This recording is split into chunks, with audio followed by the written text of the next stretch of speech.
This is Chiang Mai, Thailand. Here's your top 4 must-do activities in Chiang Mai that will save your time and help you make the most of your trip. First up, spend a day with elephants. It's an unforgettable experience you definitely want on your list. Next up, book a Thai cooking class where you can learn to cook and savor some of the most delicious local dishes. You cannot visit Chiang Mai without exploring its historical heart, the old city. Finally, don't leave without marveling at the stunning temples that make Chiang Mai so special. Save and follow this ultimate itinerary to Chiang Mai to make your Chiang Mai experience truly unforgettable.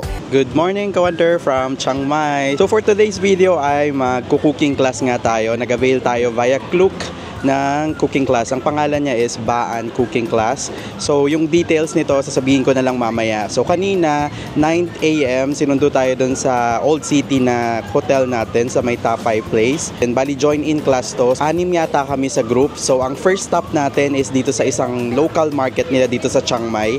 So dito may pa-free taste sila na parang all siya. Tapos meron ding durian. Tapos yan, tinur tayo dito sa kanilang local market. Ang napansin ko dito sobrang linis. And also, si Paint pala siya yung ating local tour guide. Tapos siya rin yung nag-explain sa atin ng mga ingredients na gagamitin natin. Tapos itinur niya tayo kung ano yung mga yung mga chili nila, yung klase ng mga vegetable nila dito. Yan. So kaya sobrang nakakatuwa. Yun, malalaman mo yung mga pagkain nila dito sa may Chiang Mai, Thailand. Another thing, nakalimutan ko palang sabihin, 5 dishes yung itluluto natin today na local food ng Thailand. So hindi lang dito sa Chiang Mai kasi may mga pad thai, may mga ganun, tom yum, mga pagpipilian, may soup, appetizer, may main dish, taka may dessert pa eh. So marami talaga kayong kakainin kapag ito yung binook nyo.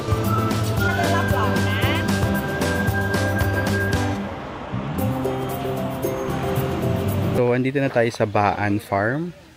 Ang unang ginawa nila dito is binigyan kami ng gantong cup and ito, basket, tapos scissors. Kasi andito tayo sa kanilang farm, yan o.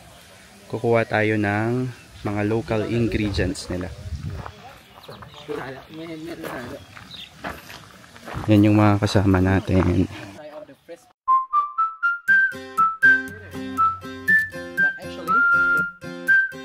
You will get a very big one. So ito yung mga na-harvest natin sa farm. From that flower.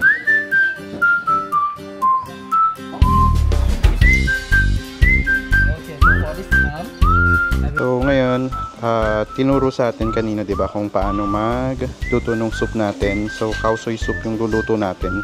So from the base talaga niya, ginawa talaga namin. Nagdikdik talaga kami. Tapos ayun, isa-isa mo talagang nilalagay, ganun tinuro nung chef nila. Local chef siya. Tapos kanina tinuro din kung paano iluto yung pagcha-chop din ng mga ingredients, ganun. Para rin sa soup natin, yung tom yum soup yata yung iluluto ko. Tapos ngayon is parang ano ata to, stir fried na may chicken, may basil, may coriander. Tapos meron siyang soy sauce. Ayun na siya. Tapos meron siyang bread. So maganda dito sa ginagawa nating cooking class. Ituturo sa'yo tapos ikaw pa rin gagawa. Para talagang kapag, alam mo yun, pag umuwi ka na, alam mo na ang gagawin, alam mo na kung paano magluto, di ba? Hindi yung tingin-tingin ka lang ganun. Pero pag di mo naman alam yung gagawin, magtanong ka lang. Yun lang naman yung pwede mong gawin din. Ayan yung mga kasama natin nagdidig-dig-dig kung naririnig. Kasi para yan, preparation yan dun sa iluluto nila. Okay. So ito na yung ating niluto. Ay di, iluluto na natin. Okay for you. Half flip? Okay. Okay. Oh, yeah, easy. Okay, now your turn. So, ito na talaga, cooking class na talaga to. So, flip natin. Yeah. Should I like that? No? Yes, perfect. When it's ready, it will turn to be like the golden brown color. Okay, when it turns to be this color. That color. Yeah. When you flip them, and you fry them. Oh, Yeah, this is good. perfect. So, this is our first dish. Tomato, onion, and mushroom. Spicy and sour soup. Everything in exact line. Line later, okay? Mix about 5 seconds after that. 2, 3, 4, 5. To enjoy eating time. So, syempre, hindi lang tayo magluluto dito. Titikman natin yung ating niluto. Okay.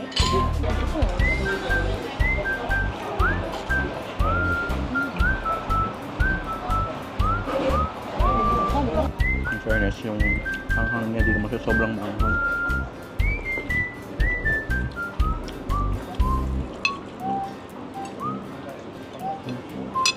So niluto na natin yung third and fourth dish natin. Niluto tayo ng cow soy tsaka yung pad krapaw. So sa cow soy, yung soup lang yung niluto natin. Tapos kapag kakainin mo na, doon mo pa lang siya ihahalo para daw hindi siya malasok. Tapos meron ditong crispy egg noodles.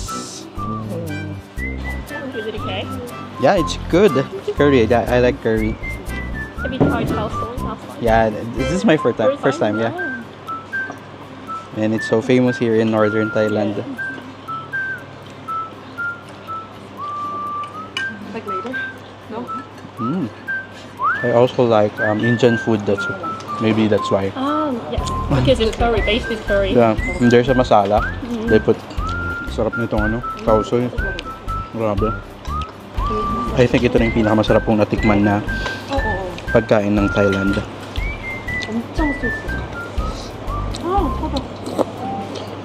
So mango sticky rice, we have two parts. First, we'll make cream on top. We'll do it together here. Okay? So you have to turn on the gas and stir like this. Try naman natin yung mango sticky rice nila. First is yung ano na lang, original muna. Wala munang mangga.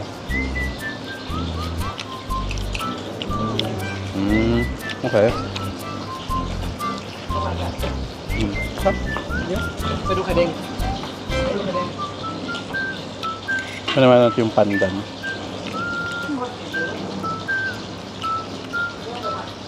Parang mas nagustuhan ko yung pandan kaysa dun sa may original. Try naman natin ng mangga.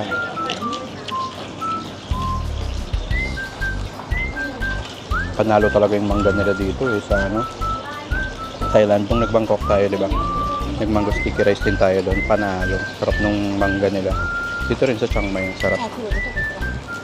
So far, masarap naman itong niluto natin. Mauubos ko to.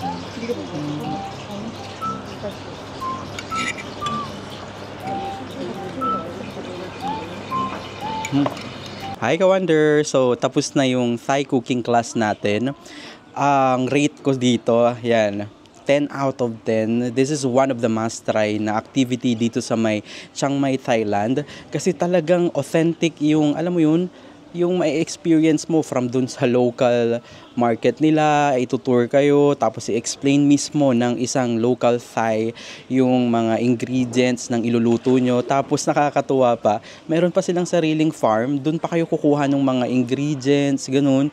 So talagang, alam mo yun, talagang yung experience totoong-totoo. So, a must try. And also, yun nga, natuwa rin ako yun, ituturo kung paano mag-chop, kung ano yung mga ingredients, ganun. Pati nga yung pagdidikdik, di ba kanina, yung para dun sa curry sauce ng cow soy. Yung cow soy, ayan, sobrang must try yan. So, 5 dishes yung niluto natin today. Ang pinaka na-favorite ko talaga, syempre, yung cow soy. Sobrang bias ako kasi meron siyang curry sauce and also may masala siya. Medyo gusto ko kasi yung mga pagkain ng Indian food. So, talagang nagustuhan ko siya. Feeling ko, yung luto ko, syempre medyo bias ako kasi luto ko. Masarap siya, pero itatry ko pa rin yung ibang cow soy dito sa Chiang Mai. Tingnan natin kung medyo similar yung lasa. Tapos, yung mango sticky rice, yan, panalo din. So, nakakatuwa na nalaman natin kung paano iluto yung mga pagkain nila dito sa Chiang Mai, Thailand. Not only sa Chiang Mai, actually sa buong Thailand naman. Sobrang sikat ng mga pagkain na to. Pero specifically yung cow soy dito sa Chiang Mai, talaga siya originated dito sa Northern Thailand. So sobrang saya. So kung gusto nyo i-book to, i-book nyo lang through Klook and make sure to use my Klook promo code, that is WonderJKlook, para maka-avail ka ng up to 5% discount. Hi ka-wonder! Andito pa rin tayo sa may Chiang Mai, Thailand. Andito tayo mismo sa may Tapei Gate, dito sa may Old City ng Chiang Mai. So isa sa pinaka-famous na landmark dito sa may Chiang Mai na kailangan yung bisitahin is itong Tapei Gate. Ayan o, Tapei Gate siya. Bali, parang ito na kasi yung pinaka-sentro dito sa may Old City ng Chiang Mai. So alam nyo ba na 1296 pa na built itong gate na ito? So talagang sobrang tagal na. Tapos talagang dumaan na history, culture, ang dami nang napagdaanan dito sa may Chiang Mai, Thailand ng Tapei Gate na ito. So hindi lang siya iconic landmark, Kasi parang dati, ito yung parang entrance ng trading system or yung pagbarting nila sa iba't ibang lugar. Napapunta dito sa may Chiang Mai. So talagang historical itong Taipei Gate. So nakakatuwa dito sa Taipei Gate. Maraming mga kalapati dito kaya ang ganda rin mag-photo spots, tas video, ganyan na pang post sa IG, sa TikTok. Kasi may mga kalapati, ang daming kalapati kasi pinapakain nila. Tapos pwede kayong mag-hire ng mga yung parang papakainin nila tapos parang magpi-picture kayo kasi lilipad yung mga yung mga kalapati. So sobrang ganda. Tapos dito sa may left side ng Taipei Gate, meron pa ditong parang mini lake sila. Parang alam mo yung parang maiihalin tulad mo sa Burnham Park. Na parang nakakatuwa na makikita mo na ang chill, may mga lumilipad na mga kalapate, ganun. Ayan, yun yung mga pwede nyong gawin dito sa may Taipei Gate. Bisitahin niyo yan dito sa may Old Town ng Chiang Mai. Good morning, Kawander from Chiang Mai, Thailand. So this will be an exciting day because we'll experience this elephant sanctuary. So may visit tayo ngayon. Nandito na tayo actually sa site. So sinundo tayo kanina dun sa accommodation natin ng 7 AM. Tapos nag-travel tayo ng 1.5 hour. Papakita ko kung anong mga kaganapan natin ngayon. Oh, di ba? Naka-transform na tayo. So kailangan nyo magsuot ng ganito. This is parang outfit ng Karen tribe. Tapos yung tribe na yun is parang yun yung tribe nila dito sa may Chiang Mai. Tapos para sa gamit nyo, meron naman silang locker. May deposit lang na 100 baht. Tapos ibabalik yun kapag ibabalik nyo yung, ayan, yung may susi naman kayo. So, ang kailangan nyo lang talaga camera nyo, ganyan. So, ngayon is mag-start na yung orientation about sa elephants natin dito sa may Chiang Mai, Thailand. So, tour ko muna kayo habang naghihintay pa ng iba. So, dito yung area. Ayan o, Elephant Jungle Sanctuary. Tapos may area dito na dito yung parang orientation area. Yan yung mga kasama natin. And I think ito na mismo. Parang ang maganda dito, parang napakapayapa. Ayan o, di ba? Parang alam mo yun, probinsyang vibe talaga dito. So, kakatapos lang ng orientation about sa elephants. So, makinig kayo kasi marami silang mga safety precautions. Tapos yung mga goal ng kanilang parang itong ginawa nga nilang mga sanctuary na to, na elephant sanctuary, na parang inaalagaan talaga nila yung mga elephants dito. So, ang next natin is magpapakain na tayo ng elephant. So, kasama to sa ating package. Ayan, papakainin natin sila ng favorite kong watermelon. Ayan o. Ayan, ganyan. Ayan na yung mga elephants. First time nating makakita ng elephant. Wow.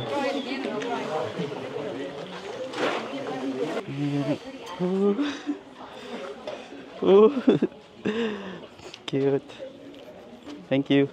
Nakakatapos nating mapakain yung mga elephants. Grabe. Imagine mo, sabi ng tour guide namin na si AP or yung local dito na nag-resident dito, 300 kilograms yung kinakain ng mga elephants na yan. Bali, isang elephant 300. 41 sila dito. So talagang, alam mo yun, para makaya yung yung na makakain sila lahat, kailangan talaga ng maraming pagkain yung mga elephant na to. Grabe yung kinakain nila. And also binigyan kami ng tip na huwag kaming pupunta sa likod at huwag sa mga gilid. Make sure na nakikita kayo nung elephant pag pinapakain nyo sila or kapag nasa around nyo sila kasi pwede kayong masipa. So ngayon is pwede na nating hawakan yung mga elephant. So dito tayo sa may baby na elephant. Cute. Ayan o, meron pa sila ditong 1-year-old lang na elephant. Sobrang cute. Ayan o.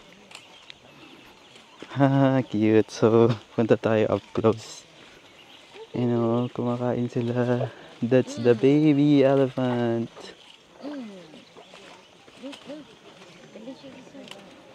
Ayan, so lalapit na tayo sa elephant.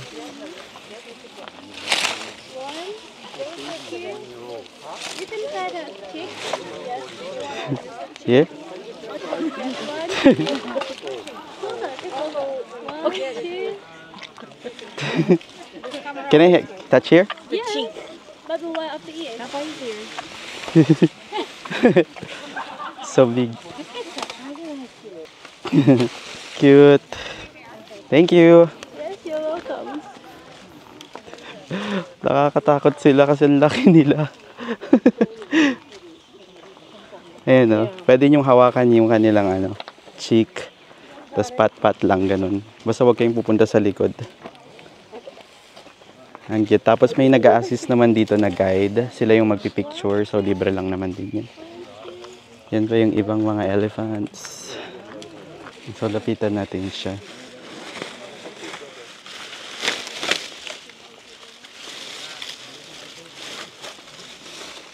Good boy.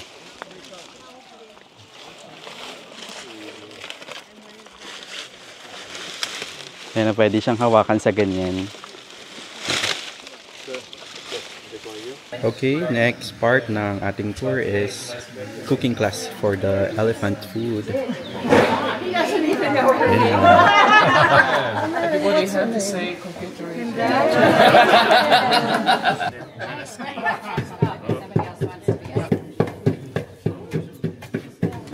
Pupunta ulit tayo dito para pakainin sila. Ayan. Para sa kanilang... Kaya sobrang healthy ng mga elephants dito. Kasi nakita nyo naman yung mga ingredients. Meron parang mga... para sa digestion, para sa kanilang energy tea. Meron silang probiotics, ganun. So, kompleto talaga. Ayun, no? So, kapag alam na nila parang na-train na rin sila na kapag lumalapit na kami, parang papakainin na sila. Parang ganun. Kanina nandun sila, nagro-roam, ganun. Ayun, natignan mo yung yung baby elephant. Ooh. So, next part ng activity natin is papaliguan na natin ang mga elephants. So, ma-experience natin kung paano nga ba sila, alam mo yun, pinaliliguan. And meron daw banda doon mga batis daw parang stream of water. Yan. So kapag pupunta kayo dito, actually nakalagay naman sa tour yan. Magdala kayo ng pamalit nyo kasi maliligo talaga kayo doon. Pero ako hindi ako nagdala ng damit so mag-video na lang tayo. And also this activity, nabook natin to through Klook. So, nabook natin ito ng around 2,600 pesos. And kasama na yung transport from Chiang Mai Old City papunta dito sa may jungle na to. And kasama na rin yung lahat ng na-experience natin dito. Kasama yung pag-feed, yung tour guide, yung experience na mapaligo sila, and lahat-lahat ng mga gagawin natin dito. And also may kasama na ring lunch to. So, book it through Klook and use my code WonderJKlook para maka-avail ka ng up to 5% discount. So, hindi lang sa mga activities yun, meron ding hotels, eSIM, mga airport transfer, ganyan. So, book it through Klook and use my code WonderJ. Use my Klook, WonderJKlook. So, yan, maliligo na sila.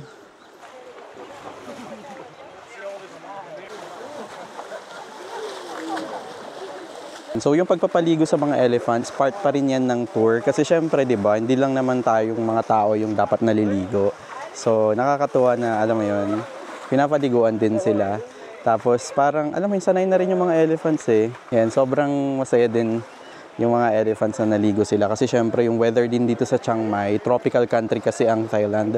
So, alam mo yun, mainit din. Mainit din parang dyan sa Philippines. So, alam mo yun, kailangan din nila ng water para maligo, para alam mo yun, makalma rin sila. So part pa rin yan ng whole being ng mga elephants.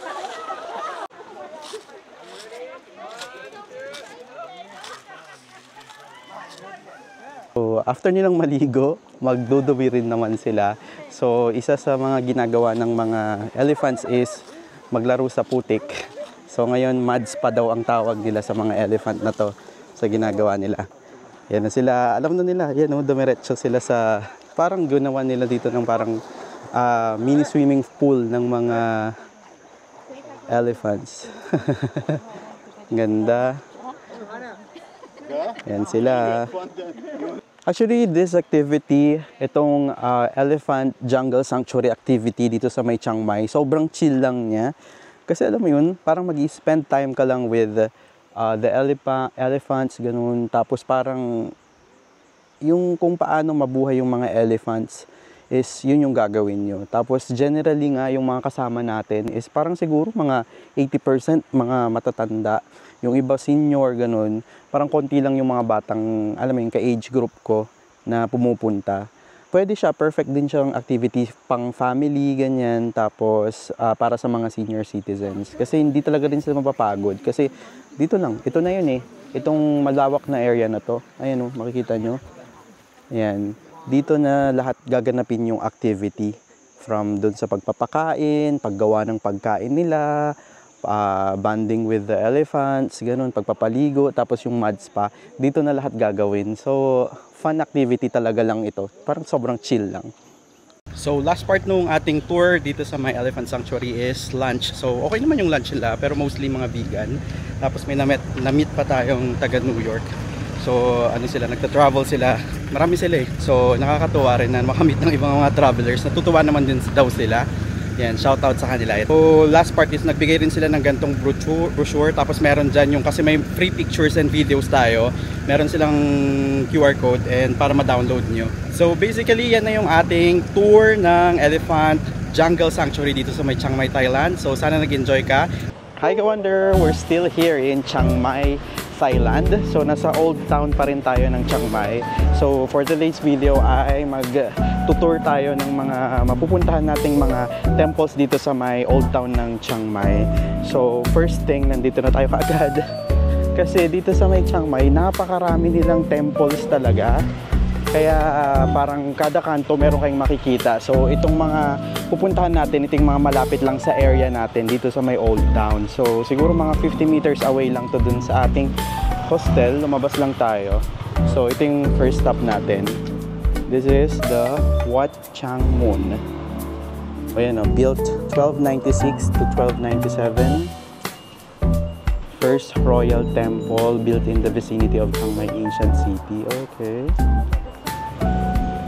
So, explore na natin yung area. So, based sa history niya, ito daw yung first temple na binilt within the ancient vicinity. Wow! So, first temple natin to sa Chiang Mai na mabisita. Pero grabe, tignan mo naman yung details. So, gold. Tapos, parang may mga mirror type din siya. And also, napapalibutan sila ng mga halaman. So, try natin pumasok. Yan. Tanggalin natin yung sapatos. Normally, tinatanggal yung sapatos dito kapag pumapasok. So, make sure na magsuot kayo ng tamang mga dress code. Lalo na kapag mga temples, ganyan. Kasi syempre, kailangan mo rin irespeto yung kanilang mga patakaran.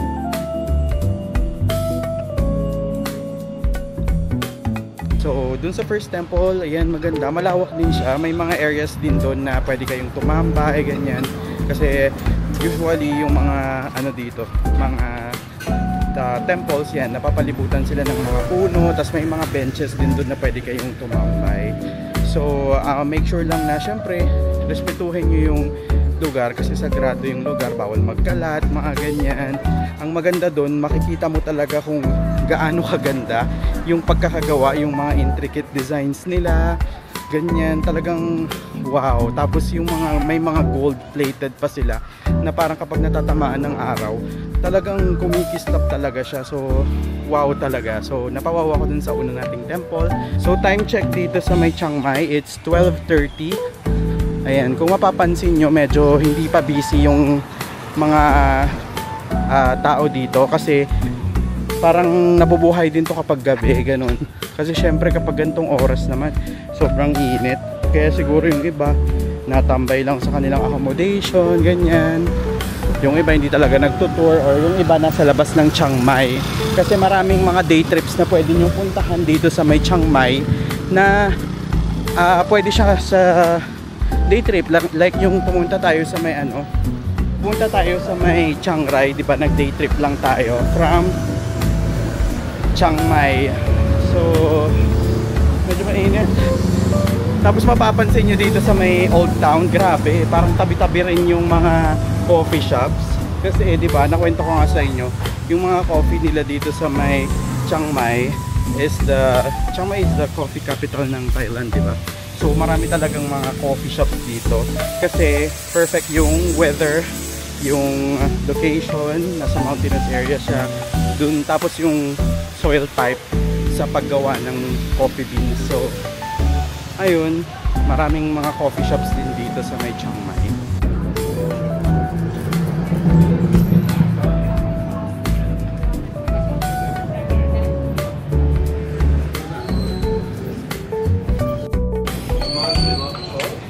Hi ka-wonder, next na temple natin dito sa may Old Town ng Chiang Mai is ang Wat Chedi Luang.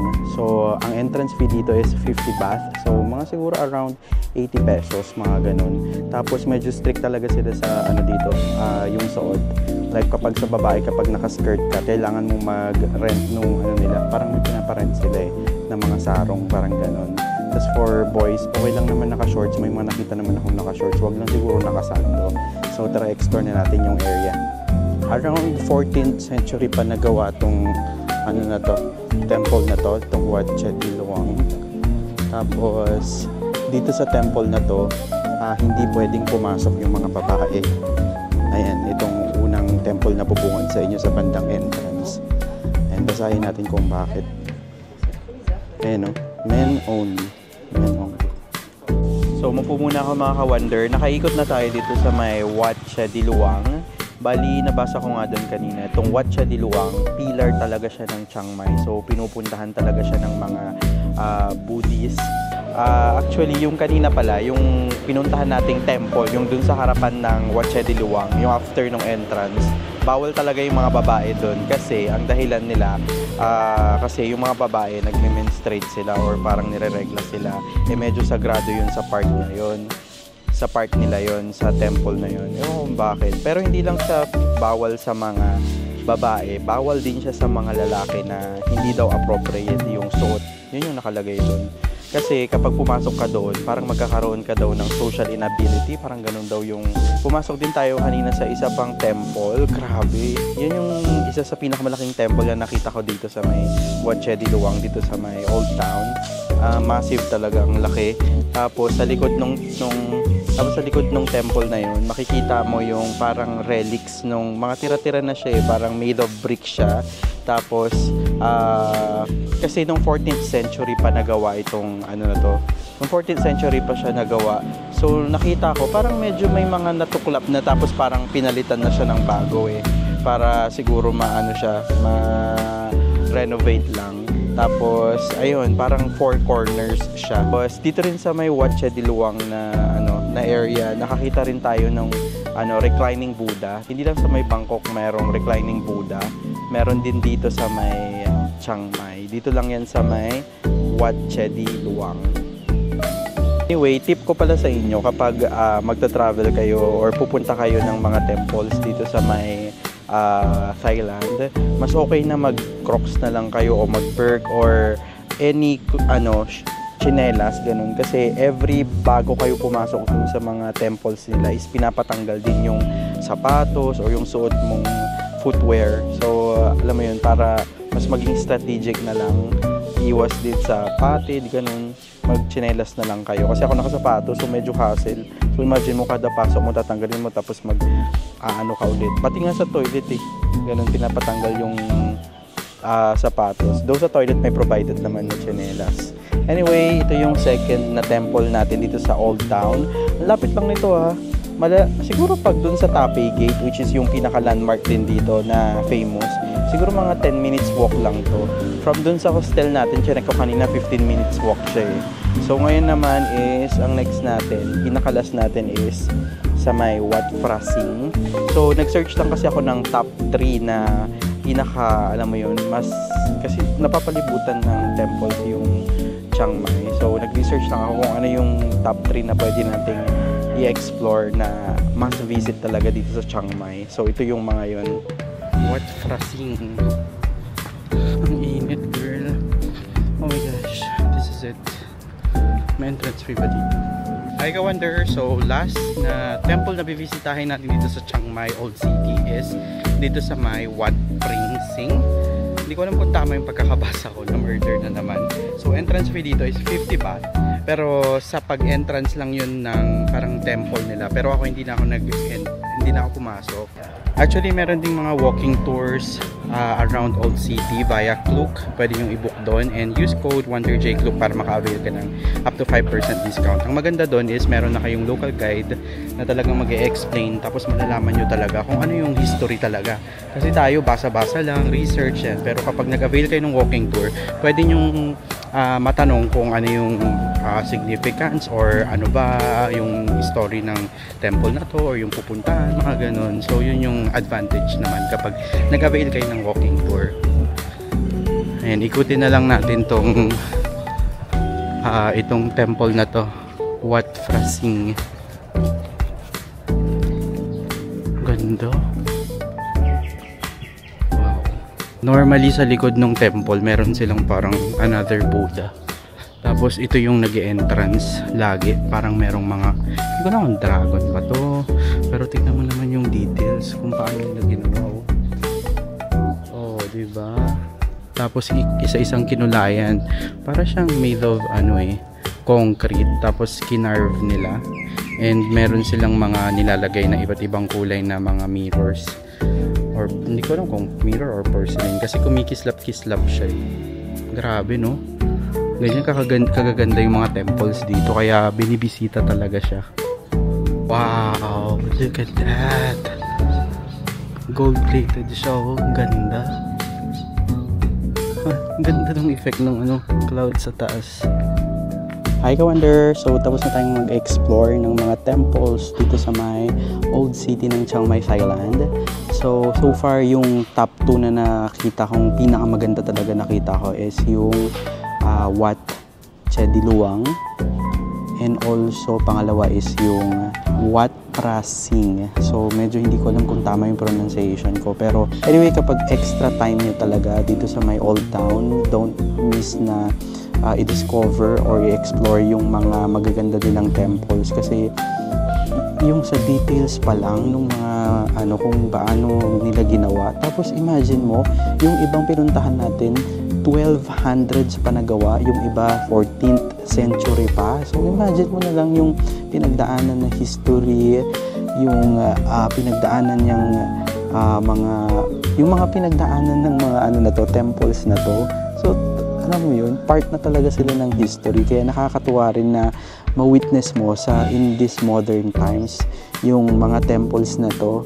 So I will recommend na bisitahin nyo to. Make sure lang na magdala kayo ng payong, especially kapag tanghali or yung mainit talaga kayo pupunta. Tulad nung ginawa ko, sobrang init talaga. So time tayo kanina, nag-start tayo mga 12, natapos tayo 3. Though nakakain naman na tayo, pero kung paplanuhin yung bisitahin yung 3 temples na binisita natin, most probably siguro spend mga per 1 hour per temple. So 3 hours talaga siya. Pero kung mas marami pang mga temples na bibisitahin, meron naman sa mga outside ng Old Chiang Mai, ganun. Outside ng Old City ng Chiang Mai. So, pwede nyo naman bisitahin yun. So, dito na natin muna i-end. So, dito na natin ulit i-end ang ating another episode ng Chiang Mai, Thailand. So, this is Wonder J saying bye-bye mga ka-wonder, and see you sa mga iba pa nating mga videos na gagawin dito sa May Thailand. Also, hit that subscribe button and like button para naman ma-recommend tayo ni YouTube. Bye-bye ka-wonder. Kung may mga questions and suggestions kayo, just comment down below. Bye-bye talaga. Ito na talaga.